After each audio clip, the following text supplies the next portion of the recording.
Has llegado a un lugar donde el miedo respira y la oscuridad camina a tu lado.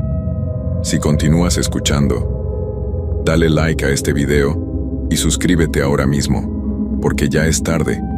Ellos saben que estás aquí. Ahora sí, comencemos. Yo era de esas personas que no creían en nada de esto. Siempre pensé que las leyendas eran solo historias que inventaban los abuelos para asustar a los nietos. Pero después de lo que viví en Chiapas, ya no puedo dormir tranquilo. Hay cosas en este mundo que no tienen explicación. Cosas que mejor no despertar. Y yo las desperté. Mi nombre es Roberto Morales Vázquez y soy de Tuxtla Gutiérrez, Chiapas. Trabajo como guía turístico desde hace 15 años, llevando visitantes al Cañón del Sumidero. Conozco cada rincón de ese lugar como la palma de mi mano, o al menos eso creía. Todo comenzó un martes de octubre del año pasado. Había llovido mucho durante la semana, y el río Grijalva estaba más turbio que de costumbre. Tenía que llevar a una familia de turistas de la Ciudad de México a hacer el recorrido en lancha por el cañón. Eran personas amables, un matrimonio con 2 hijos pequeños que estaban muy emocionados por conocer las famosas paredes de roca. Salimos temprano en la mañana, como siempre hago. El agua estaba más oscura de lo normal, casi negra. Pensé que era por la lluvia, nada más. Los turistas estaban contentos, tomando fotos de los cocodrilos y las aves que viven en las orillas. Todo parecía normal, pero cuando llegamos a la parte más profunda del cañón, donde las paredes de roca se alzan como gigantes de más de 1000 metros de altura, algo cambió. El aire se puso denso, pesado. Los pájaros dejaron de cantar. Incluso los cocodrilos, que siempre están tomando sol en las orillas, habían desaparecido. La señora de la familia me preguntó si era normal que hubiera tanto silencio. Le dije que sí, que a veces pasaba, pero por dentro sentía que algo no estaba bien. Llevaba 15 años haciendo ese recorrido y nunca había experimentado un silencio así, como si todo el cañón estuviera conteniendo la respiración. Fue entonces cuando la vi por primera vez. Al principio pensé que era solo una sombra en las rocas. Las paredes del cañón están llenas de grietas y formaciones que pueden hacer que uno vea cosas que no están ahí. Pero esta sombra era diferente. Se movía independiente de las nubes o el sol. Era una figura humana, pero alargada, deforme, como si alguien hubiera estirado a una persona hasta hacerla irreconocible. La sombra se deslizaba por las paredes verticales de roca, subiendo y bajando con una facilidad que no era natural. Los turistas no la habían notado todavía, seguían tomando fotos y hablando entre ellos. Pero yo no podía quitar los ojos de esa cosa. Decidí acelerar la lancha para alejarnos de ahí. Pero cuando aumenté la velocidad, el motor comenzó a hacer ruidos extraños. Nunca antes había tenido problemas con esa lancha. La revisaba cada semana. Sin embargo, ahora parecía que algo la estaba jalando hacia abajo, como si el agua se hubiera vuelto espesa como miel. El papá de la familia me preguntó si todo estaba bien. Le mentí. Le dije que solo era una pequeña falla mecánica y que pronto la arreglaría. Pero cuando miré hacia las paredes del cañón otra vez, la sombra ya no estaba sola. Había más, muchas más. Eran decenas de figuras oscuras que se movían por las rocas como si fueran líquidas. Algunas parecían tener forma humana, otras eran completamente informes, como manchas de tinta que goteaban hacia arriba en lugar de hacia abajo. Y todas se dirigían hacia nosotros. El motor de la lancha se apagó completamente. Estábamos a la deriva en medio del cañón, rodeados por paredes de roca de más de 1000 metros de altura. El agua había dejado de moverse, como si se hubiera convertido en un espejo negro. No había ni una sola onda, ni el más mínimo movimiento. Era como estar flotando en aceite. Los niños empezaron a ponerse nerviosos. El más pequeño, de unos 6 años, se acercó a su mamá y le susurró algo al oído. Ella palideció y me miró con ojos llenos de miedo. ¿Qué son esas cosas en las rocas?, me preguntó con voz temblorosa. Ya no podía negarlo. Ella también las veía. Las sombras habían comenzado a descender por las paredes del cañón. Se movían como arañas gigantes, pero sin hacer ningún sonido. El silencio era total, absoluto. Ni siquiera se escuchaba el eco que siempre hay en el cañón. Era como si hubiéramos entrado a un lugar donde las leyes normales ya no funcionaban. Traté de encender el motor otra vez. Nada. La lancha parecía estar pegada al agua. Miré hacia el fondo y lo que vi me heló la sangre. El agua, que normalmente es turbia y no deja ver más de medio metro hacia abajo, ahora era completamente transparente. Y en el fondo, a unos 30 metros de profundidad había cosas. No eran peces ni plantas acuáticas. Eran formas que se movían lentamente, como si estuvieran caminando por el lecho del río. Tenían aspecto humano, pero sus movimientos eran demasiado lentos, demasiado deliberados, como si estuvieran bajo el agua desde hace mucho tiempo y hubieran aprendido a moverse así. El papá de la familia se acercó a la orilla de la lancha para ver qué estaba mirando yo. Cuando vio las figuras en el fondo del río, gritó y se alejó de inmediato. «Sácanos de aquí», me gritó. «Por favor, sácanos de aquí ahora mismo». Pero no podía hacer nada. El motor no respondía y las sombras en las paredes del cañón ya estaban a la mitad del camino hacia nosotros. Se movían cada vez más rápido, como si hubieran captado nuestro miedo y eso las alimentara. Fue entonces cuando recordé las historias que me contaba mi abuelo cuando era niño. Él había nacido y crecido en un pueblo cerca del cañón, y siempre decía que ese lugar estaba maldito.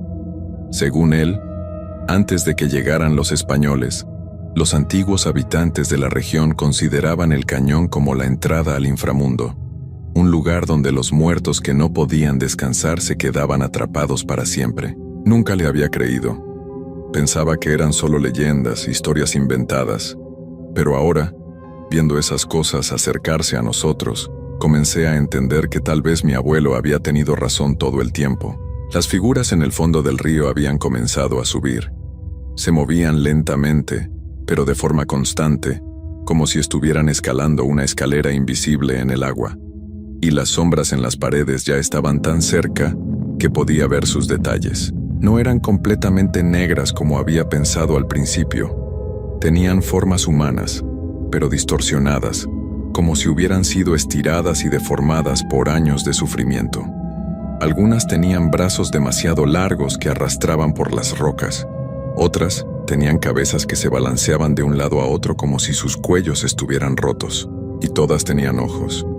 Ojos que brillaban con una luz pálida y fría, como la luz de la luna reflejada en agua estancada. La mamá de los niños comenzó a rezar en voz baja. Sus hijos se habían pegado a ella temblando. El más grande, de unos 10 años, señaló hacia el agua y dijo algo que me puso la piel de gallina. «Papá, esas personas de abajo nos están mirando». Tenía razón. Las figuras que subían desde el fondo del río habían dejado de moverse y nos observaban fijamente. Eran como personas, pero algo estaba terriblemente mal con ellas. Sus cuerpos se veían hinchados, deformes, como si hubieran estado bajo el agua durante años. Sus ojos eran completamente blancos, sin pupilas, pero yo sabía que nos estaban viendo. De repente, una de las sombras de las paredes llegó hasta la orilla del agua. Se quedó ahí, inmóvil, como esperando algo. Entonces escuché algo que jamás voy a poder olvidar. Un susurro que parecía venir de todas partes al mismo tiempo, de las rocas, del agua, del aire mismo. No eran palabras en español, tampoco en ningún idioma que yo conociera. Sonaba como si fuera muy antiguo, como si esas palabras hubieran existido desde antes de que cualquier persona caminara por estas tierras. Pero de alguna manera yo entendía lo que decían. Nos estaban llamando. Querían que nos uniéramos a ellos. El papá de la familia trató de usar su teléfono celular para pedir ayuda, pero no tenía señal. Eso era extraño porque siempre había señal en esa parte del cañón. Las compañías telefónicas habían puesto antenas especialmente para los turistas, pero ahora nuestros teléfonos mostraban que no había red, como si estuviéramos completamente aislados del mundo exterior. ¿Qué quieren de nosotros?, le pregunté en voz alta a las sombras, aunque sabía que era una locura hablarles. El susurro se hizo más fuerte. Ahora podía distinguir que no era una sola voz, sino cientos, tal vez miles de voces que hablaban al unísono. Y poco a poco comenzaron a hablar en español, aunque con un acento muy extraño. como si hubieran aprendido el idioma hace mucho tiempo y lo hubieran olvidado parcialmente. «Ven con nosotros», decían. «Ven a casa, ven a descansar». Las palabras se metían en mi cabeza como gusanos. Por un momento, sentí una extraña paz. La idea de dejarme llevar, de unirme a esas figuras, no parecía tan terrible. Después de todo, se veían tranquilas, pacíficas, como si hubieran encontrado algo que yo llevaba toda la vida buscando sin saberlo. Pero entonces el niño más pequeño comenzó a llorar, y ese sonido me despertó del trance en el que estaba cayendo. Me di cuenta de que había estado caminando hacia la orilla de la lancha, con las piernas medio sumergidas en el agua negra. El agua estaba helada, pero no era una frialdad normal. Era como si el frío viniera de adentro de mi cuerpo, como si estuviera extendiéndose por mis venas. Salí del agua de inmediato, pero ya era demasiado tarde. Podía sentir que algo había entrado en mí. Las figuras del fondo del río habían llegado hasta la superficie. Ahora flotaban alrededor de nuestra lancha, observándonos con esos ojos blancos y sin vida. Algunas extendían sus brazos hacia nosotros, como invitándonos a unirnos a ellas. Sus bocas se movían constantemente, susurrando palabras que no alcanzaba a entender del todo. Una de ellas se acercó más que las otras. Era una mujer, o había sido una mujer hace mucho tiempo. Su cabello flotaba alrededor de su cabeza como algas marinas. Su piel tenía un color gris verdoso, como si hubiera estado bajo el agua durante décadas. Pero lo que más me asustó fueron sus ojos. En lugar de ser completamente blancos como los de las otras, los suyos tenían pequeñas luces que se movían dentro, como peces diminutos nadando en círculos. Me extendió la mano. Sus dedos eran largos y delgados, con uñas que parecían garras. Cuando habló, su voz era diferente a las otras. Sonaba más humana, más familiar. «Roberto», me dijo, y mi sangre se heló. «¿No me reconoces?» La miré con más atención y sentí que el mundo se me venía encima. Era Mariana, mi hermana menor, que había desaparecido en el río cuando teníamos 15 años. Habíamos venido a nadar con unos amigos y la corriente se la había llevado. Nunca encontraron su cuerpo. «Mariana», susurré, «¿eres tú realmente?» Ella sonrió, pero su sonrisa estaba llena de dientes rotos y algas. «He estado esperándote tanto tiempo, hermano, esperando a que vinieras a buscarme. Pero tú desapareciste hace 20 años. El tiempo no existe aquí abajo», me dijo. «Solo existe la espera, y el frío y la oscuridad. Pero ya no tengo que estar sola. Ven conmigo, Roberto. Ven a casa». Por un momento quise hacerlo. Ver a mi hermana después de tantos años, aunque fuera así, me llenó de una nostalgia dolorosa. Durante 20 años me había culpado por su desaparición. Si yo hubiera sido más cuidadoso, si hubiera estado más atento, tal vez ella estaría viva. Pero entonces miré a la familia que estaba conmigo en la lancha. Los padres abrazaban a sus hijos, tratando de protegerlos de lo que estaba pasando. Los niños temblaban de miedo. Si yo me iba con Mariana, ¿qué sería de ellos? «No puedo», le dije a mi hermana. «Tengo que sacar a esta gente de aquí». Su expresión cambió inmediatamente. La nostalgia se transformó en rabia, y sus ojos se llenaron de esas luces que se movían como peces furiosos. «Siempre me abandonaste», gritó con una voz que ya no sonaba para nada humana. «Cuando éramos niños me dejabas sola, y cuando me ahogué me dejaste ir, y ahora me abandonas otra vez». Las otras figuras comenzaron a agitarse. El agua empezó a moverse violentamente, haciendo que la lancha se balanceara de un lado a otro. Las sombras de las paredes del cañón se movían cada vez más rápido, como si estuvieran enfurecidas. Traté una vez más de encender el motor de la lancha.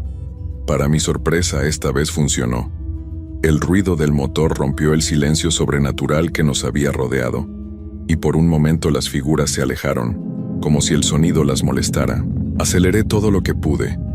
La lancha comenzó a moverse, pero podía sentir que algo la jalaba desde abajo. Era como si manos invisibles estuvieran agarradas del casco, tratando de hundirnos. Miré hacia atrás y vi que Mariana nos seguía. Ya no flotaba como las otras, sino que corría sobre la superficie del agua, como si fuera tierra sólida. Sus movimientos eran imposibles, antinaturales. Corría con las piernas rígidas, como si fuera un títere controlado por hilos invisibles. «No puedes escapar», gritaba mientras nos perseguía. «Este es nuestro lugar. Aquí es donde perteneces». Las paredes del cañón comenzaron a cerrarse. No físicamente, pero de alguna manera el espacio se estaba reduciendo. Era como si estuviéramos siendo absorbidos hacia el interior de algo gigantesco y hambriento. El motor de la lancha comenzó a fallar otra vez. Podía ver la salida del cañón a lo lejos, pero parecía alejarse cada vez más, como si estuviéramos corriendo en una cinta que se movía en dirección contraria. Fue entonces cuando recordé algo más que me había contado mi abuelo. Según las leyendas antiguas, había una forma de escapar de los espíritus del cañón, pero el precio era muy alto. Había que darles algo a cambio, algo que valoraran más que tu vida. Miré a la familia que estaba conmigo. Los padres seguían abrazando a sus hijos, rezando en voz baja. No podía sacrificarlos, pero había otra opción. Saqué de mi bolsillo el reloj de oro que había pertenecido a mi abuelo. Era lo único que tenía de él, lo único que me quedaba de mi familia. Mi abuelo me lo había dado antes de partir, diciéndome que había estado en nuestra familia durante más de 100 años. «¡Mariana!», le grité a la figura que corría sobre el agua. «Aquí tienes algo más valioso que nuestras vidas».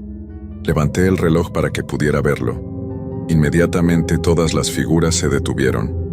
Incluso las sombras de las paredes dejaron de moverse. Era como si el tiempo mismo se hubiera congelado. Mariana se acercó lentamente a la lancha. Sus ojos se fijaron en el reloj con una intensidad que me dio escalofríos. «El reloj del abuelo», susurró. «Lo recuerdo. Él nos contaba historias mientras lo limpiaba cada domingo». «Es tuyo si nos dejas ir», le dije. «A todos nosotros». Ella extendió la mano, pero se detuvo antes de tocar el reloj. «¿Me prometes que vendrás a visitarme? ¿Que no me olvidarás otra vez?» «Te prometo que nunca te voy a olvidar», le dije. Y era la verdad. Después de lo que había visto ese día, sabía que nunca podría olvidar nada de esto. Dejé caer el reloj al agua. Tan pronto como tocó la superficie, una luz brillante salió del lugar donde se hundió. Las figuras comenzaron a alejarse, como si esa luz las quemara. Mariana me miró una última vez antes de hundirse lentamente en las aguas oscuras. «Recuérdame cómo era antes», fue lo último que le escuché decir. El motor de la lancha rugió con vida propia. Esta vez no hubo problemas, no hubo fuerzas misteriosas que nos jalaran hacia abajo. Salimos del cañón a toda velocidad, y no me atreví a mirar hacia atrás hasta que estuvimos completamente fuera. Cuando finalmente llegamos al muelle, la familia se bajó rápidamente. El papá me pagó el doble de lo acordado, aunque yo les dije que no era necesario. Se fueron sin decir mucho, pero antes de irse, la mamá se acercó a mí. ¿Esa mujer en el agua era realmente su hermana?, me preguntó en voz baja. «No lo sé», le mentí. «Tal vez fue solo una alucinación por el susto». Pero ella negó con la cabeza. «Yo la conocía. Era igual a usted, pero más joven. Tenía los mismos ojos, la misma sonrisa». Se fue sin decir nada más, pero sus palabras se quedaron conmigo. ¿Cómo podía ella conocer a Mariana? ¿Cómo podía saber que éramos hermanos? Durante las siguientes semanas, traté de convencerme de que todo había sido una alucinación colectiva, que el estrés y el miedo nos habían hecho ver cosas que no existían. Pero no podía explicar por qué mi reloj había desaparecido, o por qué el agua del cañón seguía completamente negra durante días después del incidente. Dejé de trabajar como guía turístico. No podía volver al cañón. Solo pensar en esas aguas oscuras me daba pesadillas. Conseguí trabajo en una tienda en el centro de Tuxtla, vendiendo artesanías a los turistas. Era más tranquilo, más seguro, pero ellas no me habían olvidado. Una noche, aproximadamente un mes después del incidente, estaba cerrando la tienda cuando escuché una voz familiar detrás de mí. «Hola, Roberto». Me di la vuelta y ahí estaba Mariana. Pero esta vez se veía diferente. Ya no tenía esa apariencia de ahogada. Se veía como cuando éramos adolescentes, antes de que desapareciera. Llevaba el mismo vestido azul que tenía puesto el día que se la llevó la corriente. «¿Cómo llegaste hasta acá?», le pregunté, aunque mi voz temblaba. «Siempre he estado aquí», me dijo sonriendo. En cada esquina, en cada sombra, esperando el momento adecuado. Pero te di el reloj, hicimos un trato. El trato era que dejaría ir a esa familia, y cumplí mi palabra, pero nunca dijiste nada sobre ti. Sentí que las piernas se me aflojaron. Tenía razón. Yo había sido muy específico en mis palabras. Le había pedido que dejara ir a la familia, pero nunca mencioné mi propia libertad. ¿Qué quieres de mí?, le pregunté. Lo mismo que siempre he querido. Que vengas conmigo, que seas mi hermano otra vez, que no me dejes sola. Miré alrededor de la tienda. Todo se veía normal, pero algo había cambiado. Las sombras eran más profundas, más oscuras, y cuando miré hacia la calle, no había nadie. Ni un solo carro, ni una persona caminando. Era como si toda la ciudad se hubiera vaciado. ¿Dónde está todo mundo? No hay nadie más, me dijo Mariana. Solo tú y yo, como debería haber sido desde el principio. Traté de correr hacia la puerta, pero mis pies no se movían. Era como si estuviera pegado al piso. Mariana se acercó lentamente, extendiendo su mano hacia mí. No tengas miedo, me dijo. Va a ser como cuando éramos niños. Podremos jugar juntos para siempre. Pero yo no quiero ir contigo, le dije, aunque sabía que era inútil. No tienes opción, nunca la tuviste. Cuando tocó mi mano, sentí un frío que me llegó hasta los huesos. Pero no era solo frío físico. Era como si toda la calidez, toda la vida, estuviera saliendo de mi cuerpo. Mariana, por favor, le supliqué. Déjame vivir mi vida, déjame quedarme aquí. ¿Qué vida?, me preguntó, y por primera vez desde que había aparecido, su voz sonó triste. ¿Vivir con culpa por mi desaparición? ¿Despertarte cada noche recordando mi cara cuando me ahogaba? ¿Preguntándote qué habría pasado si me hubieras salvado? Tenía razón. Durante 20 años había vivido con esa culpa. Durante 20 años me había levantado cada mañana recordando que había fallado como hermano mayor. Conmigo no tendrás que sentir culpa nunca más, me dijo. Conmigo podrás descansar. Parte de mí quería aceptar. Estaba tan cansado de cargar con ese peso, tan cansado de las pesadillas y los recuerdos, pero entonces pensé en todas las cosas que aún quería hacer, en todos los lugares que quería visitar, en la vida que aún podía vivir. No, le dije con toda la fuerza que me quedaba. No voy a ir contigo, no porque no te quiera, sino porque sé que esto no es lo que realmente quieres. La Mariana que yo conocía nunca me habría obligado a hacer algo que no quería. Su expresión cambió. Por un momento vi a mi verdadera hermana en sus ojos. La niña dulce que solía cuidar cuando nuestros papás trabajaban. La que me defendía cuando los niños más grandes me molestaban en la escuela. Tienes razón, susurró. Pero ya es demasiado tarde, Roberto.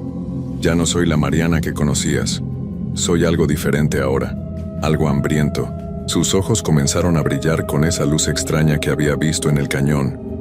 Su piel empezó a ponerse gris, y pude ver que su cabello se movía como si estuviera bajo el agua. He estado sola tanto tiempo, me dijo. Pero su voz ahora sonaba como el eco en una cueva profunda. He estado en esa oscuridad, en ese frío, sin nadie que me haga compañía. Y ahora que te tengo aquí, no te voy a dejar ir. La tienda comenzó a llenarse de agua. Primero fueron solo unas gotas que se filtraban por las paredes, pero pronto se convirtieron en chorros. El agua era negra y fría, igual que la del cañón. Traté de gritar, pero el agua ya me llegaba al cuello. Mariana flotaba frente a mí observándome con esos ojos que ya no eran humanos. No luches, me dijo, será más fácil si no luchas. El agua ya me cubría completamente. Podía sentir cómo entraba a mis pulmones, pero extrañamente no me ahogaba. Era como si mi cuerpo hubiera aprendido a respirar agua en lugar de aire. Todo se sentía pesado, lento, como si me estuviera moviendo a través de miel espesa. Mariana tomó mi mano y comenzó a jalarme hacia abajo. A través del piso de la tienda, a través de la tierra, hacia las profundidades. Podía ver las raíces de los árboles, las tuberías de la ciudad, las rocas y piedras que habían estado ahí durante miles de años. ¿A dónde me llevas?, traté de preguntarle, pero mi voz sonaba extraña bajo el agua. A casa, me respondió, al lugar donde siempre debimos estar juntos. Mientras descendíamos más y más profundo, comencé a ver otros, cientos, miles de figuras que flotaban en la oscuridad. Algunos se veían como personas normales, otros estaban deformados por el tiempo y el agua. Todos tenían esos ojos blancos y sin vida. ¿Quiénes son?, le pregunté a Mariana. Todos los que se han perdido en las aguas de Chiapas a lo largo de los siglos, me explicó. Los que se ahogaron en el río Grijalba, en las lagunas, en los cenotes. Todos terminan aquí, en el corazón de la tierra, esperando. ¿Esperando qué? A que el agua cubra todo. A que el mundo regrese a como era antes cuando todo estaba bajo el mar. Llegamos a un lugar que parecía una ciudad sumergida. Había edificios hechos de piedra antigua, cubiertos de algas y caracoles. Las calles estaban llenas de esas figuras que flotaban sin rumbo, susurrando constantemente en idiomas que yo no entendía. Mariana me llevó hasta una casa que me resultó familiar. Era igual a la casa donde habíamos crecido, pero hecha completamente de coral y huesos blanqueados. Aquí vamos a vivir, me dijo, para siempre. Entré a la casa y vi que todo estaba igual que en mis recuerdos de la infancia.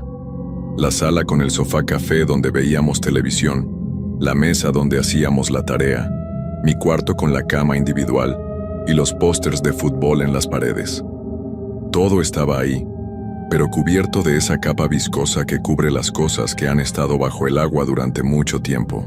¿Te gusta?, me preguntó Mariana con una sonrisa que ya no parecía humana. Es perfecto, le mentí, porque sabía que ya no tenía caso resistirme. Me senté en mi cama, y por primera vez en 20 años mi hermana se sentó a mi lado como solía hacer cuando éramos niños. Pero ahora su piel estaba fría como el hielo, y cuando me tomaba la mano, sentía como si pequeños peces nadaran entre sus dedos. Cuéntame qué has hecho todos estos años, me dijo, y se lo conté. Le hablé de mi trabajo como guía turístico, de las personas que había conocido, de los lugares que había visitado, pero mientras hablaba, me daba cuenta de que mis recuerdos se estaban volviendo borrosos, como si estuvieran siendo lavados por el agua que nos rodeaba. Ya no vas a necesitar esos recuerdos, me dijo Mariana cuando notó mi confusión. Aquí solo importa estar juntos. Traté de recordar el nombre de mi mejor amigo de la infancia, pero no pude. Traté de recordar el nombre de la primera niña que me gustó, pero tampoco. Uno por uno, todos mis recuerdos se iban desvaneciendo, siendo reemplazados por esta nueva realidad húmeda y fría. ¿Cuánto tiempo llevamos aquí?, le pregunté a Mariana después de lo que parecían días o tal vez semanas. El tiempo no existe aquí, me respondió. Solo existe el ahora. Solo existimos nosotros. Intenté levantarme de la cama, pero mis piernas ya no me respondían como antes. Miré hacia abajo y vi que mis pies se estaban volviendo translúcidos, como si fueran hechos de agua. Mis manos también habían comenzado a cambiar. La piel se veía gris y arrugada, como si hubiera estado sumergida durante años. Me estoy convirtiendo en uno de ellos, le dije a Mariana, pero ya no sentía miedo. Era como si toda mi capacidad de sentir emociones fuertes se hubiera ido diluyendo en el agua. Te estás convirtiendo en lo que siempre debiste ser, me corrigió. En mi hermano para siempre. Salimos de la casa y caminamos por las calles de esa ciudad imposible. Otras figuras nos saludaban moviendo lentamente sus manos, como si fuéramos viejos conocidos. Yo les devolvía el saludo, aunque no recordaba haberlos visto antes. En el centro de la ciudad había un pozo profundo que parecía no tener fondo. De vez en cuando, nuevas figuras caían desde arriba, gente que se acababa de ahogar en algún lugar de Chiapas. Mariana y yo nos acercamos a recibir a una mujer joven que había caído recientemente. «Bienvenida», le dije, y mi voz sonaba igual que la de todas las otras figuras. «Ya no tienes que tener miedo». La mujer me miró con terror, pero yo sabía que pronto ese terror se convertiría en la misma paz extraña que yo sentía ahora. Pronto ella también olvidaría su vida anterior y aceptaría este lugar como su hogar. Los días pasaron, o tal vez años. Ya no podía distinguir la diferencia. Mariana y yo pasábamos el tiempo contándonos historias de cuando éramos niños, pero cada vez que contábamos la misma historia, los detalles cambiaban un poco. A veces yo era mayor, a veces ella. A veces nuestros papás tenían nombres diferentes. A veces habíamos tenido hermanos que ya no recordaba. Mi cuerpo siguió cambiando hasta que ya no pude distinguirme de las otras figuras que habitaban la ciudad sumergida. Mi piel se había vuelto completamente gris. Mis ojos se habían puesto blancos.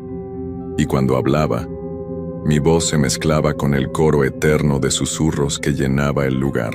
Pero lo más extraño era que me sentía feliz. O al menos, sentía algo que podía pasar por felicidad. Ya no tenía preocupaciones, ya no tenía responsabilidades. Solo existía en ese momento eterno, acompañado por mi hermana y por todas las almas perdidas de Chiapas. A veces, cuando nuevas víctimas caían al pozo, yo recordaba fragmentos de mi vida anterior. Recordaba el sol, el calor, la sensación del aire en los pulmones. Pero esos recuerdos se desvanecían rápidamente, como burbujas de aire subiendo hacia una superficie que ya no existía para mí. Una noche, si es que se le podía llamar noche a la oscuridad eterna que nos rodeaba, Mariana me despertó con una noticia emocionante. «Hermano», me dijo, «creo que es hora de que visitemos la superficie otra vez». «¿Para qué?», le pregunté. «Para traer a más gente, para que nadie esté solo como yo estuve durante tanto tiempo». Me levanté de la cama y la seguí hacia el pozo central. Otros habitantes de la ciudad ya estaban reunidos ahí esperando órdenes. Todos teníamos la misma expresión vacía, la misma sonrisa tranquila. «Es tiempo de que las aguas suban», anunció Mariana a la multitud. «Es tiempo de que todo Chiapas venga a casa con nosotros». Un murmullo de aprobación se extendió por la multitud. Yo también murmuré mi aprobación, aunque no estaba completamente seguro de por qué lo hacía. «Roberto será el primero en subir», continuó Mariana. «Él conoce los caminos de arriba mejor que nadie». Me tomó de la mano y comenzamos a ascender por el pozo. Subimos y subimos pasando por capas de tierra y roca, hasta que finalmente llegamos a la superficie. Emergimos en el cañón del sumidero, exactamente en el mismo lugar donde todo había comenzado meses o años atrás. El agua del río se veía normal, pero yo sabía que ya no era la misma agua. Ahora estaba conectada directamente con nuestro mundo subterráneo. «¿Qué tengo que hacer?», le pregunté a Mariana. «Solo tienes que esperar», me dijo. «Cuando lleguen los turistas los guiarás hacia nosotros, igual que siempre has hecho, solo que ahora los llevarás a su verdadero hogar». Me quedé flotando en las aguas del cañón esperando. No sentía frío, no sentía hambre, no sentía nada excepto una extraña satisfacción por el trabajo que tenía que hacer. Y estoy aquí todavía, esperando. Si algún día vienes a visitar el cañón del sumidero, tal vez me veas. Soy el guía que siempre tiene una sonrisa amable, el que conoce las historias más interesantes sobre el lugar. Soy el que te va a decir que el agua está perfecta para nadar, que es completamente segura. Y cuando subas a mi lancha, cuando estemos en la parte más profunda del cañón, te voy a mostrar las maravillas que hay bajo el agua. Te voy a presentar a mi hermana Mariana y a todos nuestros amigos que han estado esperando tanto tiempo compañía. No tengas miedo cuando el motor se apague. No tengas miedo cuando veas las sombras en las paredes. No tengas miedo cuando el agua comience a subir. Solo recuerda que ya no vas a estar solo nunca más. Aquí, en las profundidades, todos somos familia. Y la familia nunca se abandona.